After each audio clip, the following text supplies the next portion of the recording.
Good morning, afternoon, evening, everybody. I hope you enjoyed that new intro. I'm going to try and put a little bit more work into those for these raid videos moving forward. We'll see how it goes, see how you guys like it. But we have a raid to talk about now. We have the World of Darkness raid, which is the last of the Crystal Raid series, and I think it might be my favorite raid in all of Final Fantasy XIV. This first pack of Garms that we have run into is going to be pretty easy. You just burn them down. There are some effects that will freeze you, so be careful of that. Avoid the AoEs, avoid those really big ones in the middle. Those will hurt pretty good. And as you can see here, there's nothing too crazy going on. Pretty standard stuff. Just a little bit of zone denial. This raid is going to be much more interesting, and in my opinion already is much more interesting than the second raid in the series, which will have been our last raid video. We can see we get some more ads pop up after those Garms are dead. And I get smacked there, as you can see, but it's a good thing too, because you can see it's not an end-of-the-world type situation. Remember, all these guys can be interrupted if you have those on your hotbar, which you don't have a whole lot of stuff on your hotbar at level 50, so it's probably a good idea to have and still be in the practice of using. Two-headed dragon being the main guy, I'm going to be focusing on him. There are some other ads, and if you're in a position to take care of those, you might as well go ahead. The wall will not go down to proceed until all of them are dead. God, what a beautiful raid. I don't know what it is, but this like purpley and dark blues are just great. I love the aesthetic of it. Now here we have Angra Mainyu, our next boss, not to be confused with Angra Mainyu in Type Moon, if you're familiar with the Fate series. So this one's a little bit more spooky looking. Look at that eyeball on his back. That's gnarly. So double vision. We'll make use of both of those eyes in front and back to give a different debuff, so be careful of that. It's not that big of a deal, and will increase damage taken from certain attacks. Now level 100 flare is going to come out, and it's going to be centered on a player, and all you have to do is run out of the circle. Some people will forget that's a thing. Don't panic, just run outside.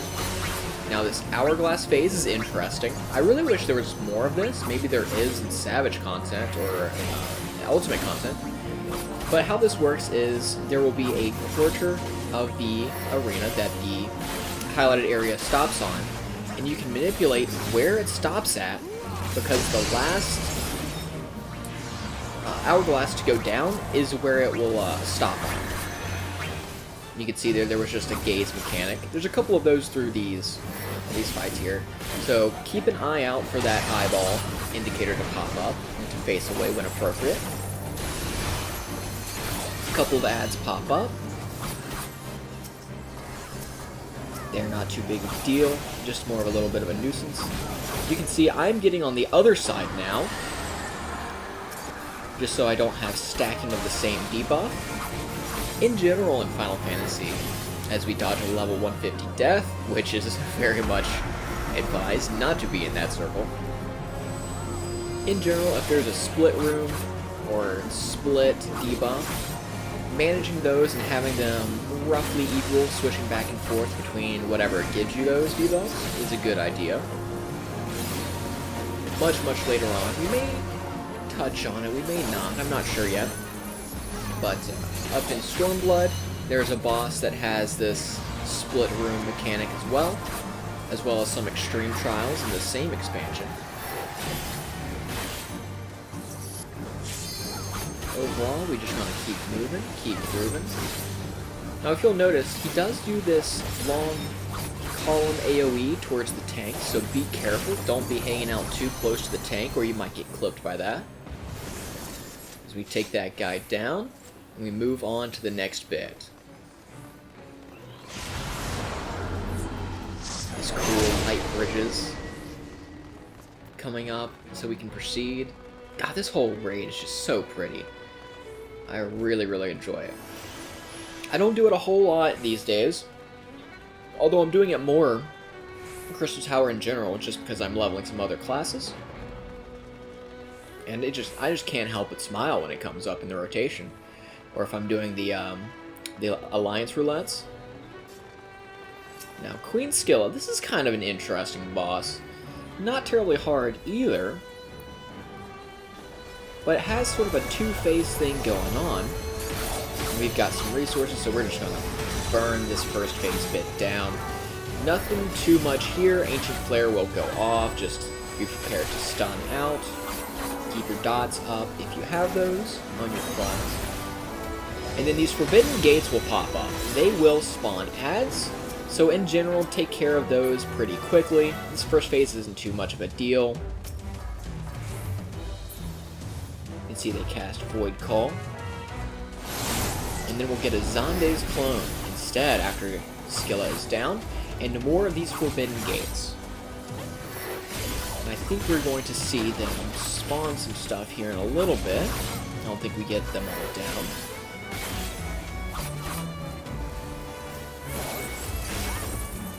Yep, you can see on the right side there, a Jormungand and a Thor spawn.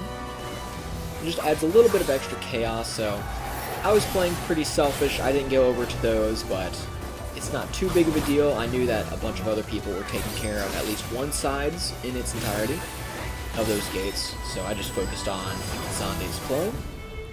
And there you go, easy peasy. If you'll notice, our tank did take a fair bit of damage, so use your mitigation as you need to. Healers, watch out for your tank, because really the adds and the splash damage isn't going to be a big deal for your DPS or yourself as long as you're positioned decently. And we'll go into the 5-headed dragon. I don't care what anybody says. I understand that some people might have some dragon fatigue in Final Fantasy XIV. I can't help but love a dragon. I love me a good dragon. This guy is going to have a couple different AoE attacks. And there's going to be a fair bit of floor denial as well later on. You can see that scary, fiery AoE on the ground there. So just dodge that. We're going to have a stack up here, which isn't too bad. This isn't a very bad stack up at all. Just heal Mitt through. Although you might not need to be honest. We're going to keep going, and then we're going to have this Discordance cast. Now, for this, all you gotta do is run up and attack the heads of Ice, Fire, Thunder, and Poison respectively, and burst those down before the cast completes. You should be able to get those down pretty quickly. Then Discord cast, because those are all down, it's much less effective. So definitely make that a priority. And we're gonna have 2 AoE circles as we move and groove. Another stack up. And this is where I feel you really get to get a good feel of fun raids in Final Fantasy XIV. Raids that are going to keep you moving. Because me personally, you know, I may be an outlier here, but I do prefer raids that keep you moving, even if that means you don't get as much uptime, especially if you're a melee DPS or a tank. But I think it's way more engaging to have fights that keep you moving. Especially, I think this comes out in the Dawn Trail raids, which if you've watched those, you know I very much praise those for keeping you moving and grooving throughout the whole runtime. As well as, I intend to put up a video for Juno, the First Walk, although I do not know when that will be coming out. Have some tornado ice there. Almost said tornado.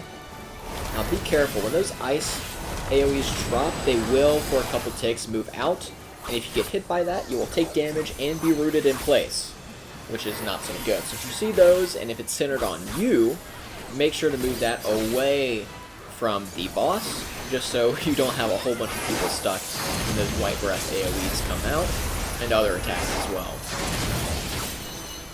Don't want to accidentally wipe the raid. And there we go. Easy peasy, no muss, no fuss. Then we're going to come into our next boss after we go through another magical bridge. Stop the type there a little bit. We actually had a pretty good bit of conversation going on in this raid. And that is something I do really enjoy about the earlier raids, going back to those being more familiar with Final Fantasy XIV and how it works, it gets a lot more chatty because a lot of people have cleared this content before, and it's just so fun. You know, you get people talking crap to each other a little bit, ribbing each other, helping each other through different mechanics, helping new players. Now here we have a bit of a puzzle boss. Not really a puzzle, but it harkens back to our first raid in the series, where we have these Atomos. And like the first instance of these in Labyrinth of the Ancients, you will have these pads that you can step on. And if there's a pad on this top floor where the boss is, you want to step on it, because it will activate these little jump pads down here. Not for yours, but for another alliance. So I get shoved down, I can jump back up, and the reason those are active is because somebody on one of the other alliances has stepped on the pads up here, like that one you just saw light up there. And that's important because you can get stuck down here. You can see this one takes a little bit of time to get back up. There we go. And be careful of your timing on those, because you can jump back up just to get smacked back down. It has certainly happened to me. Otherwise, proceed as normal. Not crazy, but it can be one of those things where if everyone isn't on the same page, or at least one person, each alliance isn't quite familiar with how that works, it can be a bit funny as you get a bunch of people stranded down below. Now we get into Cerberus here, a very good boy, a very chompy boy. Can't help but be reminded of Dante from Devil May Cry. Come on, boy, let's go for a walk. Here we go. Oh, this is cool. This has got a couple different things going on, including a unique mechanic that I will talk about when we see it come up. Although I myself will not be subjected to it, I will talk about it when appropriate. So for this first bit, just watch out. If you're standing behind him, he can do that tail blow there, which is an AoE centered on his tail, obviously. And about 25-ish% down, 20-25, as you can see there, he'll break his chains and get a little bit more empowered and start to be a little bit more difficult to deal with, do a little bit more damage, and do a couple of these AoEs here. You can see if you get hit in that, it might be a little bit difficult to see, but if you are hit by that, you will be miniaturized. You'll get the mini quality in the gastric juice. That is what that does. And players in that will get mini, and eventually, here in a second, they will be eaten. But it is not an insta-kill. In fact, you want some people to do that. See here, he goes and chomps down. And what happens is, those players actually go inside Cerberus' belly and get to do attacks inside of him, which is kind of interesting. They will eventually come back out. Here we have the reawakening mechanic, and you can see on the far side, on the north side that is, there are chains on the pillars, and players will need to go and grab a chain and then bring him back to rechain Cerberus before the reawakening bar finishes. And you can hold these chains close to when they expire, or when the reawakening cast finishes, just to get a little bit more extra damage before he starts attacking again. This is just free damage. That said, if no one else grabs it, and you've never grabbed it before, and you start to get a little bit itchy about it, go ahead and apply it to Cerberus on those open fetter markers on the side of him. There's nothing wrong with it. That just lets him start attacking a little bit sooner, but it's not dangerous, and if you're worried about it, just go ahead and do it. Other than that, we're just going to keep on moving here. You'll see these orbs pop up. That will do a bunch of line AoEs. They're really cool. I really like those type of almost randomly spawning, or at least they feel somewhat randomly spawning, line marker AoEs, column AoEs, that force you to think about what you're doing a little bit more. I wish they did it maybe 2 or 3 more times during the course of this fight. I think that would be a little bit more interesting. But overall, this is pretty cool, and it doesn't overstay its welcome, which I think is also very important. Oh, nice. Get a cool EI Jutsu cast. on the finish off of the boss.